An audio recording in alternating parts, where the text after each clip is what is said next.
안녕하세요. 최근 너무 일이 많아진 데다 몸살 기운까지 겹치게 되면서 부득이하게 5라운드와 6라운드는 하나의 영상으로 묶어서 이야기를 해볼까 합니다. 순위대로 이야기를 해보도록 하겠습니다. 먼저 리그 선두 나폴리부터 해보겠습니다. 우선 나폴리는 5라운드에서 삼프도리아를 4대0으로 완벽하게 이겼습니다.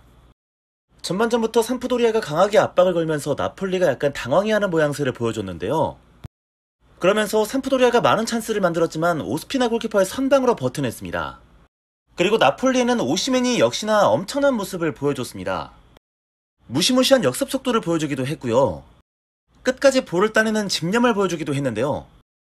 결국 그러한 노력이 겹쳐져서 선취골을 기록했습니다. 하지만 무엇보다 이번 경기 나폴리 공격에서는 로사노로부터 파생되는 공격이 많았습니다. 팀의 두 번째 골도 오른쪽 측면을 무너뜨린 로사노의 크로스로부터 이어지게 됐고요.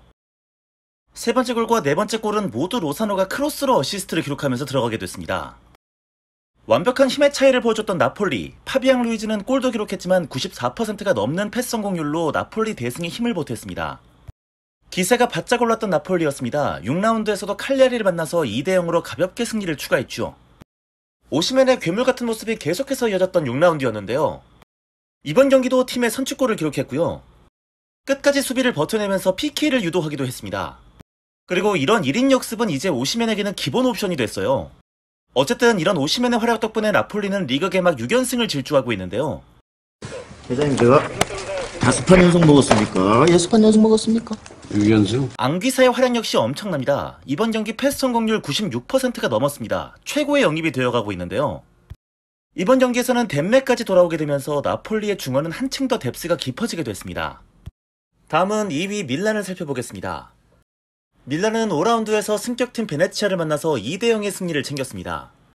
줄부상으로 주전 라인업의 개판이 되어버린 밀란이었는데요. 특히 포백에서 테오에게는 휴식을 줬다고 치지만 가비아와 칼루르가 주전으로 나올 정도로 혼란스러웠습니다. 역시나 예상대로 경기는 잘 풀리지 않았고요. 결국 휴식을 줬던 테오와 살레마커스를 동시에 투입하게 되는 피올리 감독이었는데요. 이게 신의 한 수가 됐습니다. 살레마커스가 오른쪽 측면을 휘저어주면서 반대로 넘긴 볼이 결국 밀란의 선취골로 이어졌고요. 이번에도 살레마커스가 드리블로 헤집어 넣은 다음에 넘긴 볼이 테오의 추가골로 이어지게 됐습니다. 거기다 칼루르까지 제법 성장한 모습을 보여줬죠. 그야말로 미친 감독이 되어가고 있는 피올리입니다. 이번 경기도 교체 카드가 모두 적중했는데요. 다만 브라임 디아즈의 2선 공미 백업이 마땅치 않다는 점이 밀란의 최대 고민거리라고 할 수가 있겠습니다. 6라운드에서 밀란은 또다시 승리를 가져갔습니다. 이번에는 스페지아를 상대로 2대1의 승리를 만들어냈는데요. 드디어 지루가 부상에서 돌아와서 선발 출전을 하게 된 이번 경기. 피올리 감독도 저와 같은 고민을 했는지 브라임 디아즈 자리에 말드니를 선발 출전시켰습니다.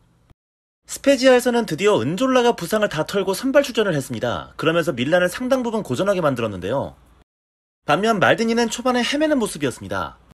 하지만 또다시 피올리 감독의 선택이 완벽하게 적중하게 됐는데요. 그 말드니가 선취골을 넣은 겁니다. 그리고 밀란은 곧 이어서 동점골을 내주게 되는데요. 곧바로 피올리 감독은 휴식을 취하고 있던 브라임 디아즈를 집어넣습니다. 이 선택의 결과는 곧바로 브라임 디아즈의 결승골이 터져버립니다. 두 경기 연속 신기에 가까운 선수 교체를 보여주고 있는 피올리 감독입니다. 거기다 펠레그리까지 살려내려고 하는 모습도 보이는데요. 어쨌든 말디니 가문은 3대가 밀란에서 골을 기록하는 적폐 중의 적폐 가족으로 올라서게 됐습니다. 다음은 3위 인테를 살펴봅니다. 인테르는 5라운드에서 피오렌티나를 만났는데요. 결과는 3대1 승리였습니다. 먼저 골을 내주고 시작했던 인테르였는데요. 이번 경기 그나마 인테르가 잘 버티고 승리를 가져갈 수 있었던 것은 한다노비치 골키퍼 덕분이었습니다. 왜냐하면 전반 내내 인테르는 상대 압박에 개털리면서 정신을 못 차리고 있었거든요. 하지만 그럴 때마다 한다노비치가 엄청난 선방들을 해내주면서 실점을 최소화했습니다. 그리고 이렇게 팀이 어려울 때 제코 같은 뚝배기 유형의 공격수가 저는 큰 도움이 된다고 생각을 하는데요. 다르미안의 골로 1대1 동점을 만든 상황. 곧바로 제코가 뚝배기로 역전시킵니다. 거기다 시모네 인자기 감독의 전략도 좋았습니다. 후반 막판 제코와 라우타로 두 명에게 모두 휴식을 주고 페리시치를 최전방으로 올리는 전략을 썼는데요. 그 페리시치까지 쐐기골을 박아 넣었습니다. 다만 피오렌티나는 이 부분이 아쉬웠는데요. 니코 곤잘레스가 주심을 조롱하는 듯한 제스처를 취하게 되면서 퇴장을 당하게 됐습니다. 여기서부터 피오렌티나는 따라갈 수 있는 동력을 완전히 잃었다고 봐야겠습니다. 기분 좋게 역전승을 거둔 인텔이었는데 6라운드에서는 아탈란타와 아쉽게 2대2 무승부를 기록했습니다. 이번 경기는 먼저 골을 터뜨렸던 인텔이었습니다. 하지만 아탈란타에는 말리노프스키가 버티고 있었는데요. 엄청난 원더골로 동점골을 뽑아내더니 역전골의 기점까지 중거리 슛으로 만들어냈습니다. 거기다 프리킥으로 또 골을 넣을 뻔했었죠. 아탈란타에 말리노프스키가 있었다면 인테르 쪽에는 바렐라가 있었습니다. 이미 첫 골 어시스트를 크로스로 해냈던 상황. 이번 경기에서 계속해서 측면을 공략하면서 정확한 크로스로 찬스를 많이 만들어냈었죠. 가장 위협적인 옵션이었습니다. 그리고 역시나 측면에서 바렐라부터 시작한 공격이 결국은 인테르의 동점골로 이어지게 됐습니다. 그리고 인테르에게 역전 찬스가 찾아왔습니다. 박스 안쪽에서 데미랄이 팔을 뻗으면서 핸드볼 파울을 하고 PK를 내주게 된 건데요. 하지만 디마르코가 이걸 못 넣었습니다. 아탈란타도 운이 없었는데 막판에 골 넣었거든요? 근데 골 들어가기 직전에 한다노비치가 걷어낸 볼이 이미 골라인을 넘어갔다는 VAR 판독이 나오면서 취소가 됐습니다. 둘 다 운이 더럽게 없었죠. 이렇게 무승부를 거둔 인테르는 고민거리가 있습니다. 차라놀루가 너무 못하는데요. 해결책이 필요하겠습니다. 다음은 4위 로마 두 경기입니다.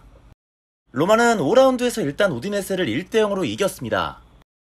기본적인 무리뉴 감독의 단점이 있다면 대부분의 주전 선수들에게 휴식을 부여하지 못하고 있는 건데요. 이번 경기 역시 마찬가지로 로테이션의 개념이 없이 라인업이 꾸려졌습니다. 경기는 타미가 결승골을 기록했는데요. 비냐의 부상으로 선발 출전한 유스 왼쪽 풀백 클라피오리가 좋은 모습을 보여줬던 경기였습니다. 특히 결승골 상황에서도 저돌적인 모습을 보여줬죠. 다른 건 나쁘지 않았는데 또다시 후반 들어서 체력적인 문제를 겪었던 로마였습니다. 결국 선수 전원이 완전히 내려앉으면서 수비적인 플레이를 할 수밖에 없었는데요. 계속해서 체력 문제로 후반에 무너지는 장면이 자주 연출이 되는데 무리뉴 감독의 고민이 조금 필요할 것 같습니다. 어쨌든 만치니는 피를 흘리면서까지 풀타임을 소화하는 등 선수들의 투혼이 승리를 만들었는데요. 악재가 하나 발생을 했습니다. 펠레그리니가 퇴장을 당하게 되면서 다음 경기 출전이 불가능해졌다는 건데요. 왜냐하면 다음 경기가 라치오와의 로마 더비였기 때문입니다. 로마는 라치오에게 3대2로 패했습니다. 전반 10분부터 골을 내주고 시작하는 로마였는데요. 수비가 아쉬웠습니다. 뻔히 쇄도하고 있는 밀린코비치 사비치를 아무도 제어를 해주지 못했어요. 곧이어 터진 두 번째 실점도 마찬가지입니다. 크리스탄테가 들어가는 페드로를 전혀 막아주지 못하면서 또다시 아쉽게 골을 내줬습니다. 세 번째 실점도 다소 쉽게 내줬는데 파트리슈 골키퍼가 슈팅각을 좁혀놓은 상태에서 이바네즈가 골문 쪽으로 들어가는 판단은 아쉽죠. 달려오고 있던 안데르송을 막았어야죠. 결국 또 실점입니다. 반면 로마는 쉽게 골을 내주고 어렵게 골을 넣었습니다. 골대도 맞추고 레이나 골키퍼의 선방에 걸리는 경우도 많았죠. 그래도 자니올로가 조금씩 예전의 폼을 찾아가고 있다는 점에서 로마는 어느 정도 위안을 삼을 수 있겠습니다. 다음은 5위 피오렌티나 순서입니다. 앞에서도 언급했듯이 5라운드에서는 인테리에게 3대1로 패했던 피오렌티나였는데요. 저는 피오렌티나가 잘했다고 생각합니다. 한다노비치의 미친 선방 아니었다면 무난하게 승리 챙겼을 거예요. 그리고 6라운드에서 피오렌티나는 우디네세를 만나서 1대0의 승리를 챙겼습니다. 인테르전에서 퇴장을 당했던 니코 곤잘레스가 없이도 거뒀던 귀중한 승리였는데요. 전반 이른 시간대부터 보나벤투라가 PK를 얻어내면서 좋은 찬스를 만들었던 피오렌티나. 블라호비치가 깔끔하게 차넣으면서 결승골을 만듭니다. 그리고 우디네스의 여러 번의 찬스를 드론고브스키 골키퍼가 잘 막아내면서 한 골 리드를 잘 지켰죠. 개인적으로 이번 경기에서 피오렌티나의 소득이 있다면 영입 당시부터 우려가 있었던 오드리오 솔라가 생각보다 괜찮은 모습이라는 건데요.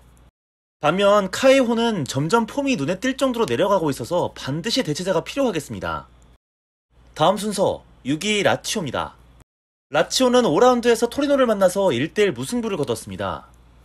기본적으로 앞에서 말했지만 로마의 무리뉴 감독은 지나치게 로테이션을 안 돌리는 모습을 보여주고 있는데 반대로 라치오의 사리 감독은 지나치게 로테이션을 돌리면서 문제가 되고 있는 상황입니다.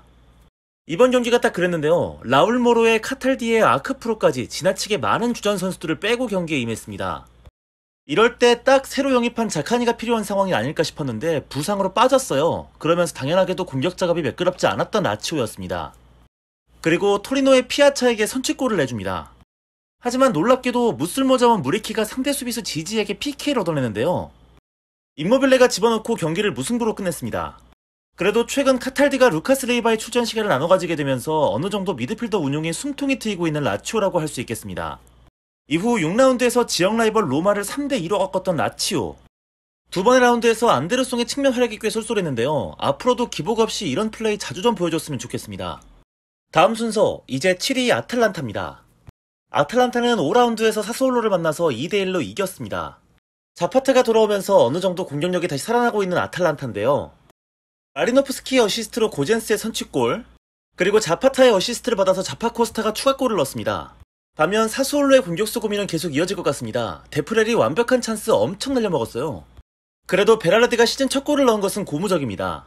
어쨌든 이번 경기 기세를 몰아서 다음 라운드 인테르전에서도 2골을 넣고 비겼던 아탈란타였는데요.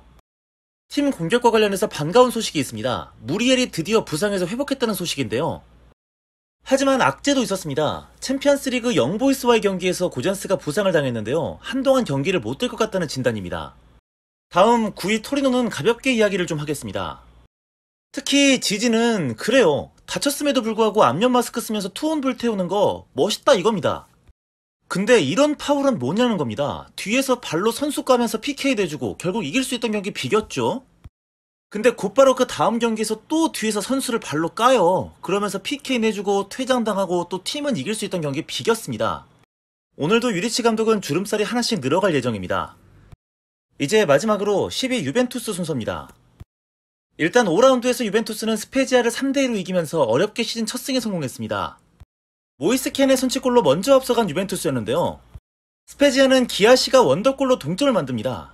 그리고 내친 김에 역전까지 해버리는 스페지아. 하지만 이 시점에서 키에사의 헌신적인 모습이 빛났는데요. 끝까지 상대 수비를 따라가면서 기어이 볼을 따내왔고요. 그리고 이 장면 이후 곧바로 동점골을 터뜨립니다. 그리고 마침내 데리흐트의 역전골까지 만들었던 유벤투스. 하지만 경기 내용은 너무 좋지 않았습니다. 경기 내내 스페지아의 빠른 역습에 계속 털리면서 사실 경기를 질 수도 있었거든요. 역습 저지가 너무 되지 않았습니다. 그래도 리드하고 있던 상황에서 쫄보 축구를 하다가 경기를 말아먹던 알레그리였는데 오히려 지고 있으니까 공격적으로 축구를 하더군요. 아이러니한 상황입니다.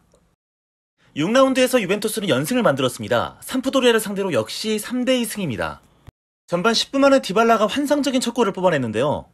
하지만 갑자기 경기에 변수가 생깁니다. 디발라가 전반 32분 부상으로 일찍 교체 아웃이 된 겁니다. 그럼에도 불구하고 삼프도리아 무르의 핸드볼 파울로 얻게 된 유벤투스의 PK. 의외로 보누치가 깔끔하게 넣으면서 2대0이 됩니다.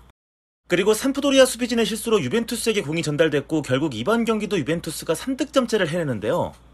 그래도 고민이 깊어지는 건 디발라 대신 나왔던 쿨루셉스키가 도저히 정상적인 폼이 아니었다는 겁니다.